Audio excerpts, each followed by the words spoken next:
Good morning. कैसे हैं? आज बहुत दिनों के बाद आज आप लोग के बीच मैं आया हूँ और थोड़ा स्वास्थ्य से प्रॉब्लम हो रहा था, क्योंकि बिल्कुल अब ठीक ठाक हूँ, स्वस्थ हूँ। तो मैं फिर आप लोग के बीच मैं आया हूँ और जैसा प्यार उस समय दे रहे थे वैसा ही प्यार आप लोग को मैं फिर दूँगा,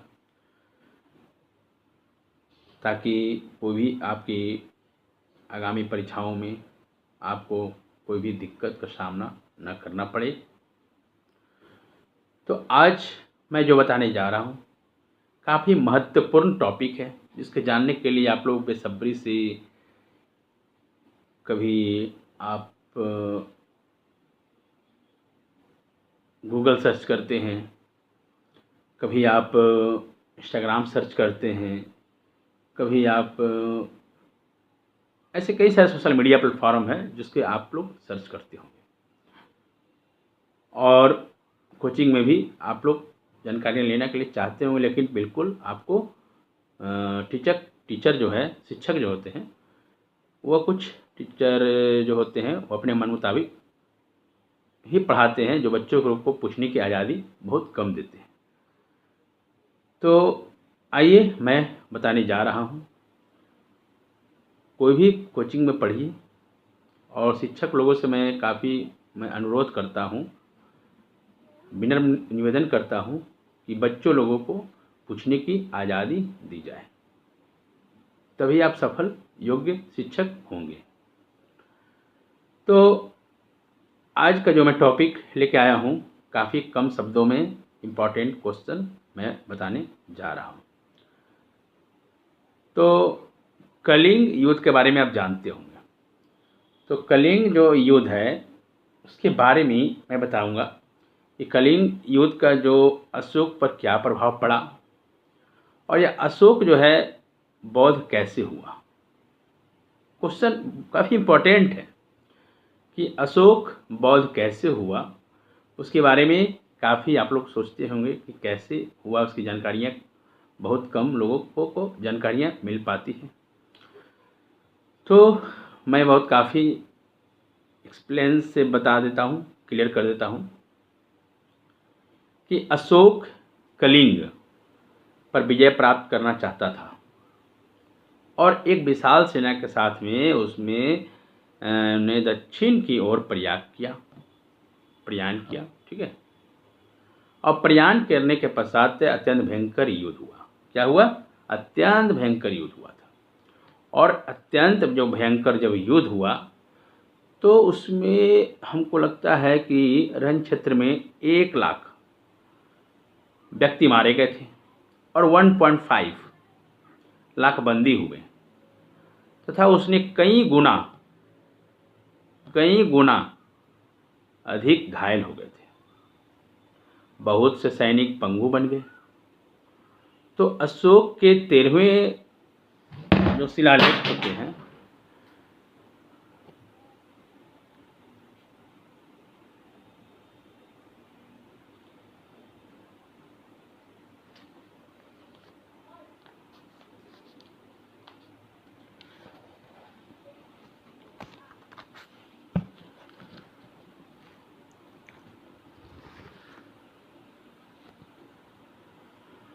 हाँ, तो हम लोग थे, थोड़ा डिस्टर्ब हो गया था।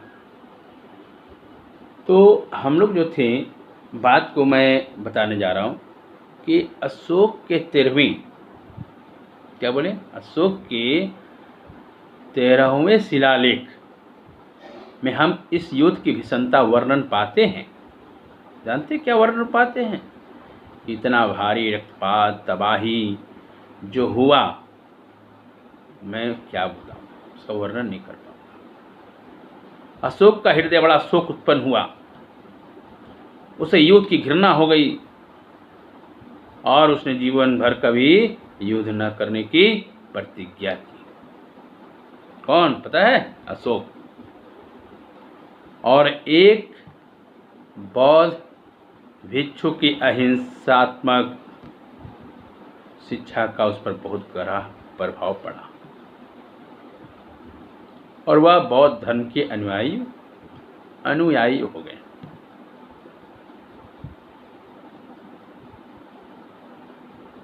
फिर उपरांत बौद्ध धर्म की पुस्तकों का उसने गहरा अध्ययन किया और उसके बाद बौद्ध धर्म को अपना लिया गया।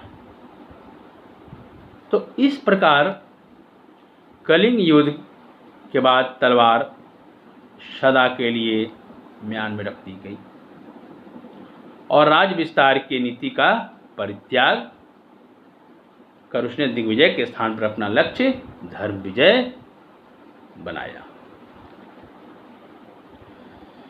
तो फिर धर्म विजय जो बनाया, तो धर्म विजय के अंतर्गत संयम, अक्षति, मार्दन जैसे गुणों को रखा गया और मदिरा पान, मांस, बलि आदि बिल्कुल जो है बंद करा दिया गया।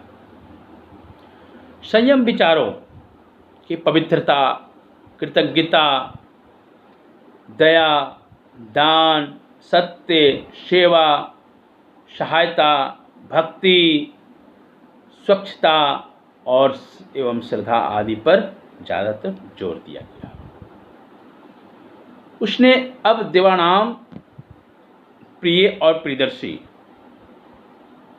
देवानाम प्रिय और प्रियदर्शी की उपाधियां भी धारण कर ली। राज्य में युद्ध घोष के स्थान पर धर्म घोष प्रारंभ हो गया। तो ऐसे कई सारी चीज़ों को मैंने आपके बीच में प्रस्तुत कर दिया। इस कारण से जो है अशोक जो है बौद्ध हो गए। तो इतना ही आप लिख दीजिएगा एग्ज़ामों में, चाहे आप एसएससी के एग्ज़ाम दे रहे हो, चाहे आप यूपीएससी से एग्जामिनेशन दे रहे हो, चाहे जेएसएससी से दे रहे हो, चाहे बीपीएससी के एग्ज़ाम दे रहे हो। किसी प्रकार का अगर आपको मेंस के एग्जामिनेशन में बैठना पड़े या ऑब्जेक्टिव के एग्जामिनेशन में बैठना पड़े, तो उससे ज़्यादा क्वेश्चन आपका नहीं आएगा।